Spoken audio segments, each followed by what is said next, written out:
Ng Ama, ng Anak at ng Espiritu Santo. Amen. Sumainyo ang Panginoon. At sumaiyo rin. Mga kapatid, ngayoy kapistahan ng pagbibinyag sa Panginoon. Ang pagdiriwang natin ng kapistahang ito ay dinadala tayo magbalik tanaw sa tinanggap nating binyag at tandaan ang karangalan natin bilang mga anak ng Diyos na patuloy na tumatawag sa atin na tumalikod sa kasalanan at mamuhay ayon sa turo ng Panginoon. Kaya't ating pagsisihan ang ating mga kasalanan upang maging karapat-dapat tayo sa pagdiriwang na ito.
Dahil makapangyarihan Diyos, patawarin tayo sa ating mga kasalanan at patnubayan tayo sa buhay na walang hanggan. Amen.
Manalangin tayo. Ama naming makapangyarihan, noong binyaga ng Mesiyas sa Ilog Jordan, bumaba sa kanyang Espiritu Santo at sinabi mo, ang iyong anak na minamahal ay lubos mong kinalulugdan. Kaming mga isinilang mong bilang mga anak. Sa tubig ng binyag at sa Espiritu Santo, ay mamalagi nawa ang kalugod-lugod sa iyo sa pamamagitan ng Kristo, ngayon at magpasawalang hanggan. Amen.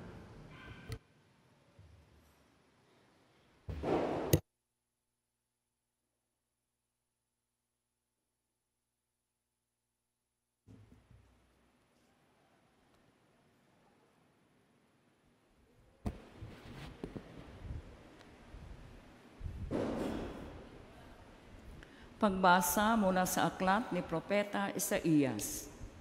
Sinabi ng Panginoon, ito ang lingkod ko na aking itataas, na aking pinili at kinalulugdan.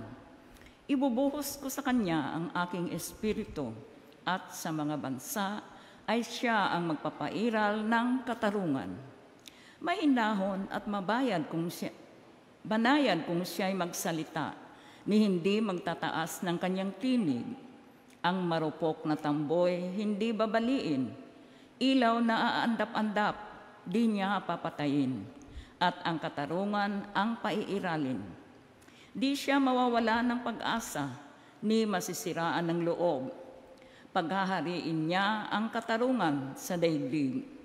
Ang mga bansa na malayo ay buong pananabik, na naghihintay sa kanyang mga turo. Akong Panginoon, tumawag sa iyo.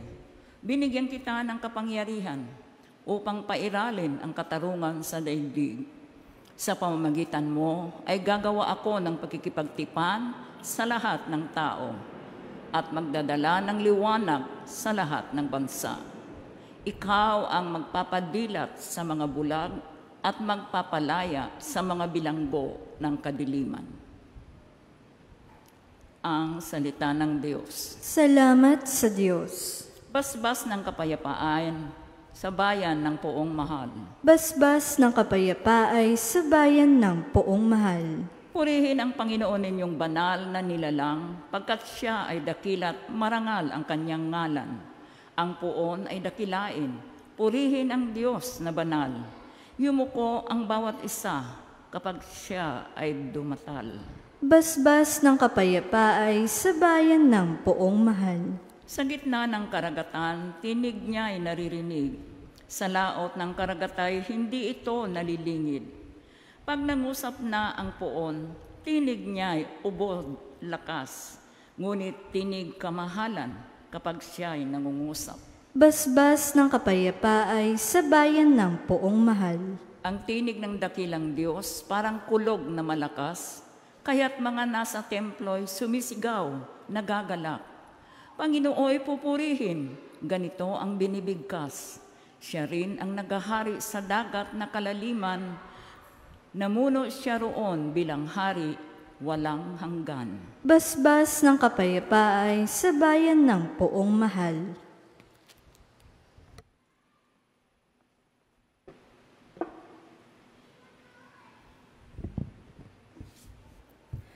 Pagbasa mula sa mga gawa ng mga apostol. Noong mga araw na iyon, nagsalita si Pedro. Ngayon ko lubusang natanto na walang itinatangi ang Diyos. Nalulugod siya sa sino mang may takot sa Kanya at gumagawa ng matuwid, kahit saang bansa. Ibinigay ng Diyos ang Kanyang salita sa mga Israelita. Sa kanila niya ipinahayag ang mabuting balita tungkol sa pakikipagkasundo sa pamamagitan ni Jesucristo. Ngunit siya ay Panginoon ng lahat. Alam ninyo ang nangyari sa buong Judea na nagsimula sa Galilea nang mangaral si Juan tungkol sa binyag. Ang sinasabi ko'y tungkol kay Jesus na taga Nazaret. Ipinagkaloob sa kanya ng Diyos ang Espiritu Santo at ang kapangyarihan bilang katunayan na siya nga ang hinirang, sapagkat sumasa kanya ang Diyos. Saan man siya pumaroon ay gumagawa siya ng kabutihan at nagpapagaling sa lahat na pinahihirapan ng mga dyablo. Ang salita ng Diyos. Salamat sa Diyos. Magsitayo po ang lahat.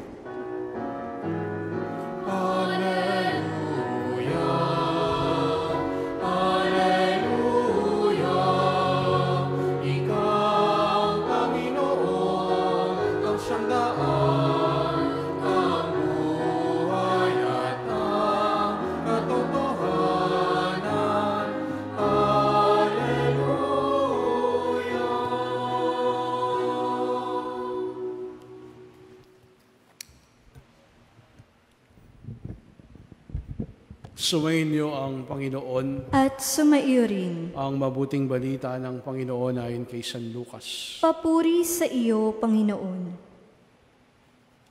Noong panahong iyon, nag-ahari sa mga tao ang pananabik sa pagdating ng Mesiyas. At ang akala ng marami si Juan ang kanilang hinihintay. Kaya't sinabi ni Juan sa kanila, bibinyagan ko kayo sa tubig, ngunit ang darating na kasunod ko ang magbibinyag sa inyo sa Espiritu Santo at sa apoy. Siya'y makapangyarihan kaysa sa akin, at hindi ako karapat-dapat magkalag ng tali ng kanyang panyapak. Nabinyagan na noon ang lahat ng tao, gayon din si Jesus. Nang siya'y nananalangin, nabuksan ng langit at bumaba sa kanya ang Espiritu Santo sa anyong kalapati. At isang tinig mula sa langit na nagsabi, ikaw ang minamahal kong anak, lubos kitang kinalulugdan. Ang mabuting balita ng Panginoon. Pinupuri ka namin, Panginoong Hesukristo. Magandang gabi po sa inyong lahat. Ngayon po ay kapistahan ng pagbibinyag sa Panginoon. Kapag dumarating po ang kapistahang ito, ang ibig sabihin, ito ay hudyat na ng pagtatapos ng panahon ng Kapaskuhan. Today is the last day of Christmas. Kaya siguro magandang huling hirit sa katabi niyo, batiin niyo pa rin ng Merry Christmas.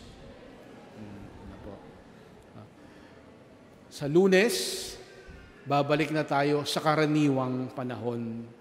Sana lamang po sa pagbabalik natin sa karaniwang panahon, huwag natin kalimutan, baunin natin yung biyaya ng Pasko, yung biyaya ng pagbabago, yung biyaya ng pag-asa. Karamihan kasi sa atin, pagdating ng karaniwang panahon, bumabalik sa dating pangkaraniwan. Nakalulungkot, nasasayang po yung biyaya ng dulot ng kwento ng Pasko. Di ba hot, paulit-ulit kong sinasabi, taon-taon, iba't ibang kwento ng Pasko ang meron ang bawat isa sa atin. Kaya't wag ho sana nating sayangin yung biyayang ito, yung biyaya na hatid ng Panginoon.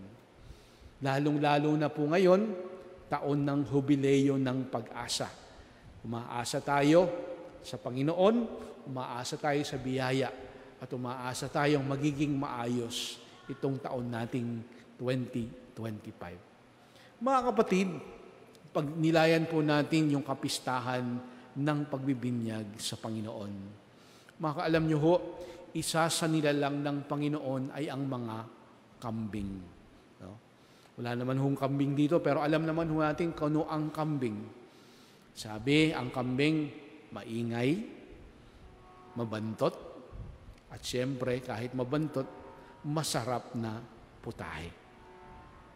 Alam niyo po ba ang kambing takot sa tubig? Takot sa tubig. At lumuluha sila kapag kakatayin na sila. Alam nila nakakatayin na sila. Kaya lumuluha ang mga kambing. Alam niyo, isa pang kakaibang katangian na hindi natin alam sa kambing, hindi sila marunong lumakad ng paatras. No? Hindi sila marunong lumakad ng paatras. Kaya nga kung magsasalubong ang dalawang kambing sa isang masikip na daan o tulay, hindi sila makakaatras. Dahil hindi sila marunong umatras. Ang tanong, paano sila? Ano ang ginagawa nila? Paano sila nakakaraan sa isa't isa kung magkakasalubong sila sa isang makiting na taraan. Alam nyo, yung biyayang ibinigay sa mga kambing, nagpaparaya sila sa isa't isa. Marunong silang magparaya. Paano? Sa paraan ng paghiga ng isa para makahakbang at makadaan ang isa. Subukan nyo, bumili kayong kambing. Idaan nyo sa maliit na daan. Ganyan ang gagawin nila. Mga kapatid, kakaiba po, di ba? Mapagparaya at mapagkumbabang puso ang ibinigay ng Panginoon sa mga kambing. Napakagandang katangian, nagpaparaya at mapagkumbabang puso ang meron ang mga kambing. Ganyan din yung ipinagkaloob sa atin ng Panginoon. At alam po nating mas higit pa yung biyayang ito. Tayo nga, marunong umatras. Kaya lang, minsan, hindi tayo marunong magparaya. Hindi tayo marunong magpakumbaba. Dahil agad tayong umaatras at hindi tayo nagbibigay sa kapwa natin. Kaya mga kapatid, sa pagbibinyag, sa kapistahan ng pagbibinyag ng Panginoon, sa pagbibinyag ni Juan kay Jesus, alam naman natin ang kwento. Ang binasa ho natin ay isang bersyon, pero alam naman ho natin si Juan, bininyagan si Jesus kahit hindi niya ito kailangan. At nakita natin yung pagpaparaya ang ginawa ni Jesus. Yung pagpaparaya at papagkumbabang ginawa ni Jesus sa kalooban ng Ama. Kahit hindi niya na kailangang magpabinyag, ipinakita niya. Dahil ito yung plano ng Ama at kalooban ng Ama. Sa ibang kwento ng Ebanghelyo, nagdalawang isip pa si Juan na binyagan si Jesus. No? Minsan sinabi ni Jesus kay Juan, hayaan mong mangyari sa akin ito dahil ito'y nararapat nating gawin upang matupad ang kalooban ng Ama. At sa kwento, di ba, sabi rito, nang nabinyagan na noon si Jesus, ano ang nangyari? Nagbukas ang langit. Bumaba ang Espiritu Santo sa anyong kalapati. Tulad ni Jesus, mga kapatid, bumukas ang langit at doon may nagsalita, ikaw ang minamahal kong anak na lubos kong kinalulugdan. Mga kapatid, napakagandang halimbawa ang ipinakita ni Jesus. Tulad ni Jesus, tayo rin hinahamon na matutong magparaya at tupdin ang kalooban ng Ama. At hindi lang ang ating sariling nais at kalooban. Pero nakalulungkot sabihin, mga kapatid, marami po sa atin binyagan nga, tumanda na hindi nalalaman ang kahulugan at kahalagahan ng biyaya ng binyag. Naalala ko tuloy yung kwento ng kaibigan kong pari. Maganda yung kwento niya eh. Sabi niya, meron daw 3 pari, nag-uusap, sa isang parokya, nag-uusap kung paano mapapaalis yung paniki sa loob ng simbahan. Namumblema kasi sila kasi nadumudumi na.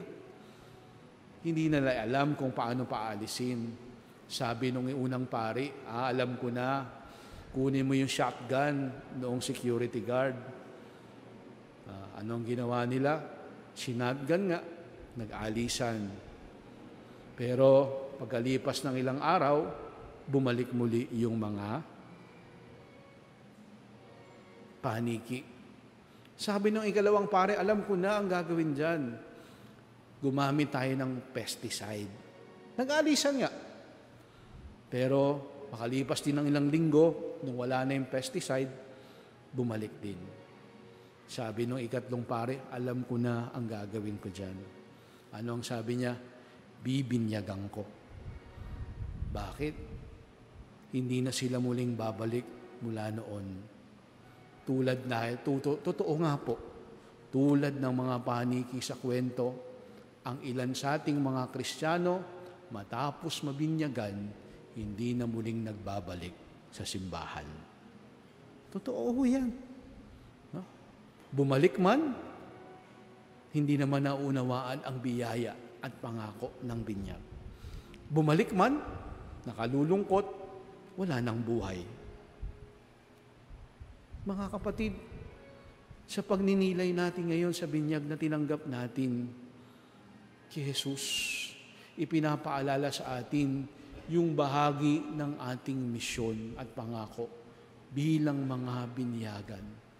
Nailaan yung ating sarili tulad ni Jesus. Sumunod sa plano ng Diyos, yakapin ang biyaya ng Panginoon. Ito yung nakakatulong sa atin. At bilang mga Katoliko, ang tinanggap nating binyag, tandaan po natin ito. Hindi lang ito isang alaala ng nakaraan. Hindi lang ito isang okasyon. Hindi lang ito isang pagdiriwang. Hindi lang ito isang pangako. Hindi lang ito isang ritual o tatak o paraan para ituring tayong mga Katoliko. Hindi lang ito tatak. Meron na akong baptismal, Katoliko na ako. Hindi lang yon. O na ituturing tayong kasapi ng simbahan. Hindi lang ho doon. Sa bisa at biyaya ng binyag, pinagkalooban tayo ng biyaya. Anong biyaya? Ang lakas na labanan ang hamon ng buhay. Yan ang biyaya ng pagiging isang Kristiyano. Biyaya ng pagiging isang binyagan. Na labanan ang kasalanan, ang kasamaan, at higit sa lahat, bilang mga binyagan, tayo, ang hamon sa atin, maging instrumento ng pag-asa, ng malasakit, at pagpapalaganap ng salita ni Jesus. Lalong-lalo na sa mga nakakalimot, sa mga naliligaw, sa mga hindi nakikilala si Jesus. Subalit, mga kapatid, nakakatakot man ang hamon bilang isang binyagan, hindi po tayo nag-iisa. Dahil nandyan ang simbahan, tayong lahat bilang isang binyagan, sama-sama tayo sa paglalakbay. Gagabayan ng bawat isa sa paglalakbay na ito.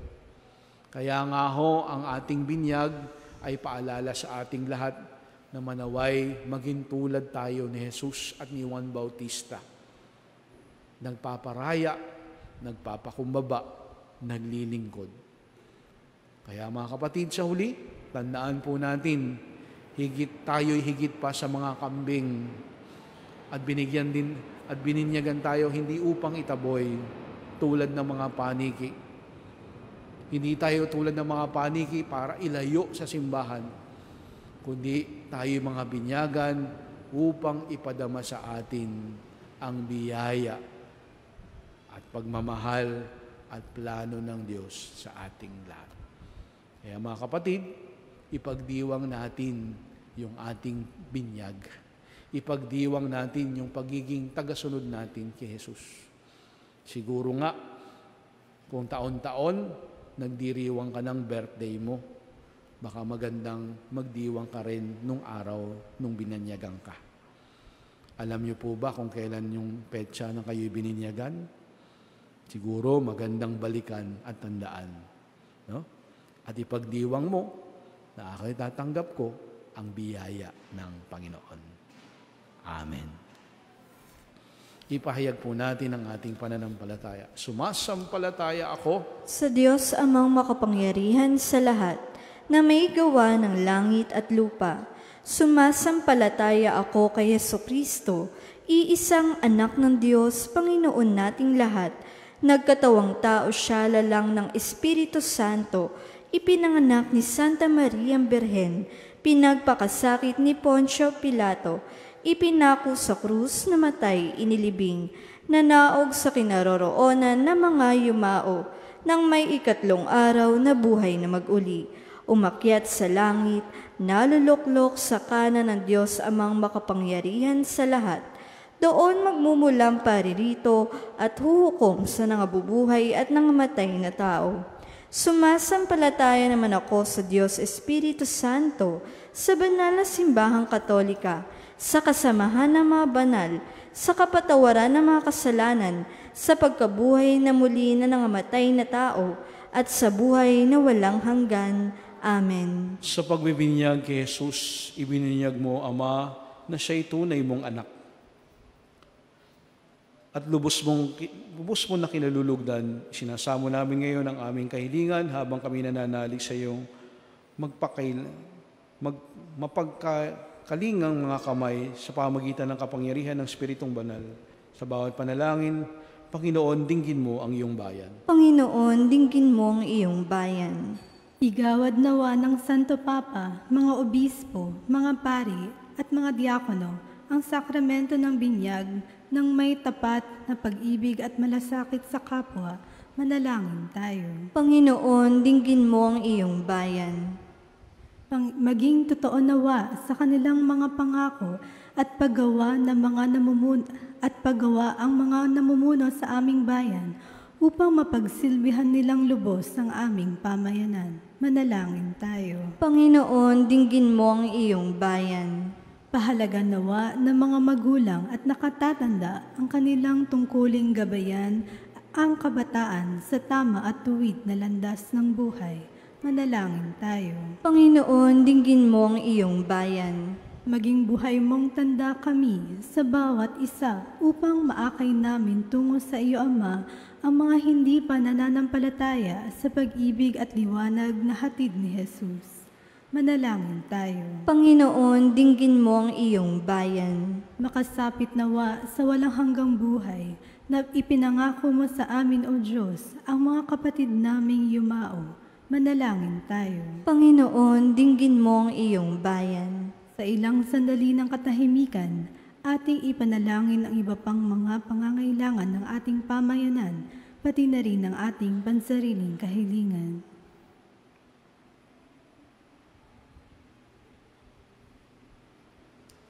Manalangin tayo. Panginoon, dinggin mo ang iyong bayan. Dakilang Ama, ipagkaloob mo kaming manatiling tapat sa iyong kalooban sa bisa ng aming pabiminyag sa tubig at Espiritu. Hiniling namin ito sa pamagitan ni Kristong aming Panginoon. Amen.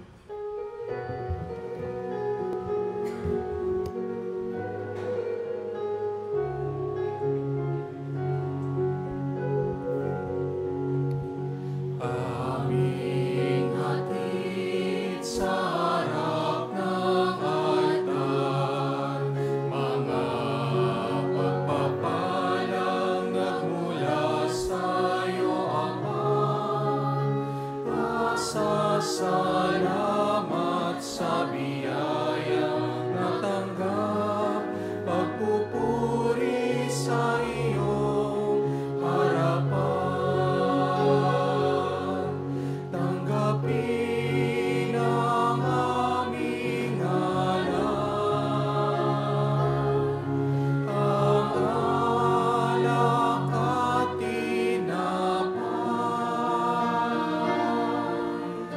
at pagsaluhan ang munting handog, ang tinapay ng buhay at kalis ng kaligtasan.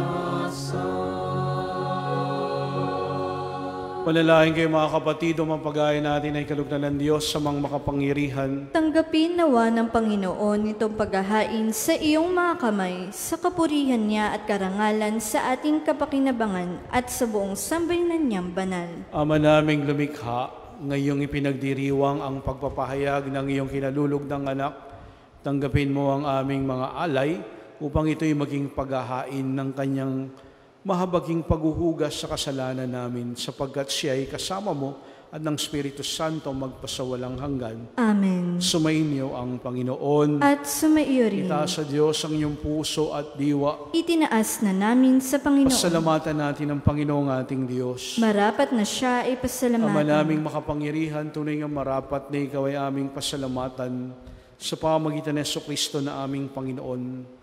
Ang mga dakilang pahiwatig ng bagong pagsilang ay minirapat mong mahayag sa Hilog Hordan. dahil sa iyong tinig buhat sa kalangitan, ang pakikipisan ng iyong salita sa sangkatauhan ay aming iyong sinasampalatayanan. Dahil sa Espiritu sa kanya lumukob, na waring kalapating tagapagtaguyod, tinanghal siyang Mesiyas namit iyong lingkod, para ihatid ang iyong balitang mga abay itatampok. Kaya kaysa na mga anghel na nagsisiawit ng papuri sa iyo, nang walang humpay sa kalangitan, kami nagbubunyi sa iyong kadakilaan.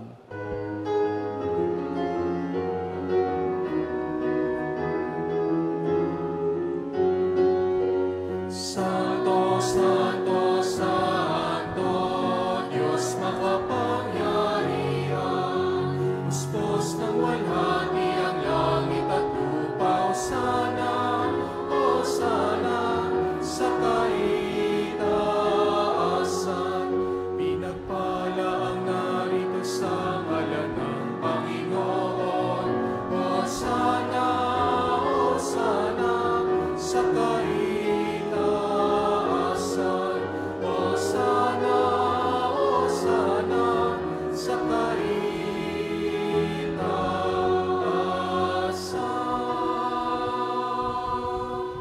Ama naming banal, ikaw ang bukal ng tanang kabanalan, kaya't sa pamagitan ng Espiritu, gay mong banal ang mga kaloob na ito, upang para sa amin ay maging katawan at dugo ng aming Panginoong Jesucristo. Bago niya pinagtiis ang kusang loob na maging handog, hinawakan niya ang tinapay, pinasalamatan kanya, pinaghati-hati niya yun, iniabot sa kanyang maalagar at sinabi, tanggapin ninyong lahat ito at kanin, ito ang aking katawan na ihahandog para sa inyo.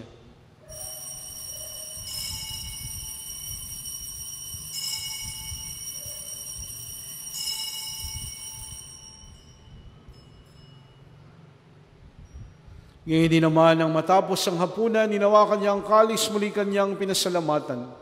Iniabot niya ang kalis sa kanyang maalagar at sinabi, tanggapin ninyong lahat ito at inumin. Itong kalis ng aking dugo ng bago at walang hanggan tipan. Ang aking dugo na ibubuhos para sa inyo at para sa lahat sa kapagpapatawad ng mga kasalanan. Gawin niyo ito bilang pag-alaala sa akin.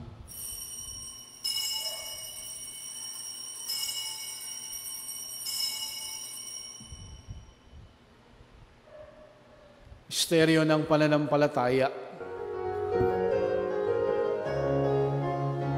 Si Kristo ay gunitahin, sarili ay inihain, bilang pagkain inumin, pinagsasaluhan natin, hanggang sa siya'y dumating, hanggang sa siya'y dumating. Mga ginagawa namin ngayon ang pag-alaala sa pagkamatay at muling pagkabuhay ng iyong anak, kaya tinalay namin sa iyo ang tinapay na nagbibigay buhay, kalis na nagkakaloob ng kaligtasan. Kami nagpapasalamat dahil kami minarapat na tumayo sa harap mo para maglingkod sa iyo. Nasamo namin kami magsalo-salo sa katawan at dugo ni Kristo, mabuklod sa pagkakaisa sa pamagitan ng Espiritu Santo. Amalingapin mo ang iyong simbahang laganap sa buong daigdig. Puspusin mo kami sa pag-ibig, kaysa ni Francisco na aming Santo Papa at ni Jose na aming Obispo at ng Tanang Kaparian. Alalahanin mo rin ang mga kapatid naming nahimlay na may pag-asang sila'y muling mabubuhay, gayon din ang lahat ng mga pumanaw. Kaawaan mo sila at patuloyin sa iyong kaliwanagan. Kaawaan mo at pagindapating kaming lahat na makasalos sa iyong buhay na walang wakas. Kaysa na mahal na Birheng Maria na Ina ng Diyos, kaysa ni San Jose ng kanyang kabiyak ng puso, kaysa ng mga apostol at lahat ng mga banal na namuhay sa daigdig ng kalugod-lugod sa iyo. Pagdiwang naman namin ang pagpupuri sa kararangal mo sa pamamagitan ng iyong anak na aming Panginoong Hesukristo. Sa pamamagitan ni Kristo, sama niya at sa Kanya, lahat ng parangal at papuri ay sa iyo, Diyos amang makapangyarihan, sama ng Espiritu Santo magpasawalang hanggan.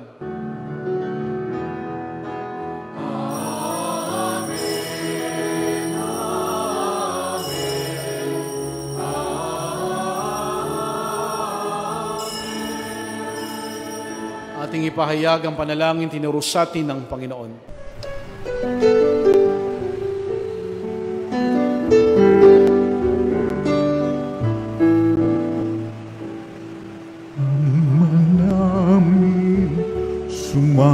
sa langit ka, sambahin ang ngalan mo.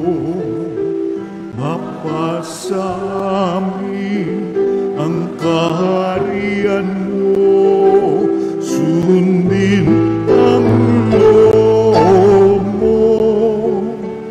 Dito sa lupa para nang sa langit, bigyan mo po kami ngayon ng aming kakanin sa araw-araw, at patawarin mo kami sa aming mga sala, para ng pagpapatawad namin sa nagkakasala sa amin. At huwag mo kaming ipagdulot sa tukso, at yadya mo kami sa lahat ng masama. Namin kami adya sa lahat ng masama, pagkalooban ng kapayapaan araw-araw, iligtas sa kasalanan at ilayo sa lahat ng kapahamakan. Samantalang aming pinananabikan ang dakilang araw ng pagpapahayag ng tagapagligtas naming si Jesucristo. Sapagkat sa iyo ang kaharian at ang kapangyarihan at ang kapurihan magpakailanman. Amen. Panginoong Jesucristo, sinabi mo sa iyong mga apostol, kapayapaan ang iniiwan ko sa inyo. Ang aking kapayapaan ang ibinibigay ko sa inyo. Tungayin mo aming pananampalataya at huwag aming pagkakasala. Pagkalooban mo kami ng kapayapaan at pagkakaisa, ayon sa iyong kalooban, kasama ng Espiritu Santo magpasawalang hanggan. Amen. Ang kapayapaan ng Panginoon ay laging sumainyo. At sumaiyo rin. Magbigayan tayo ng kapayapaan sa isa't isa. Peace be with you.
Mga kapatid, narito si Jesus, ang kordero ng Diyos, siya nag-aalis ng mga kasalanan sa libutan.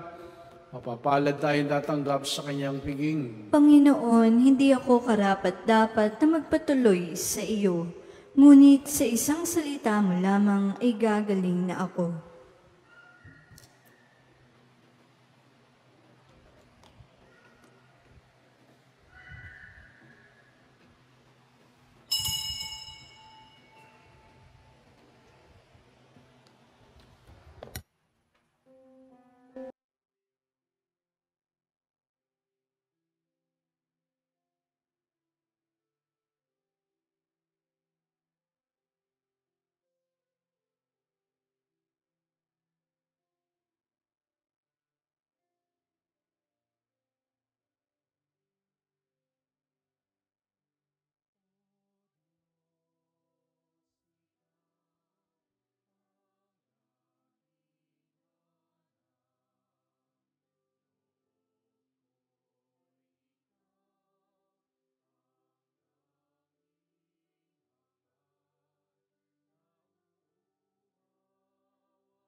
Manalangin tayo.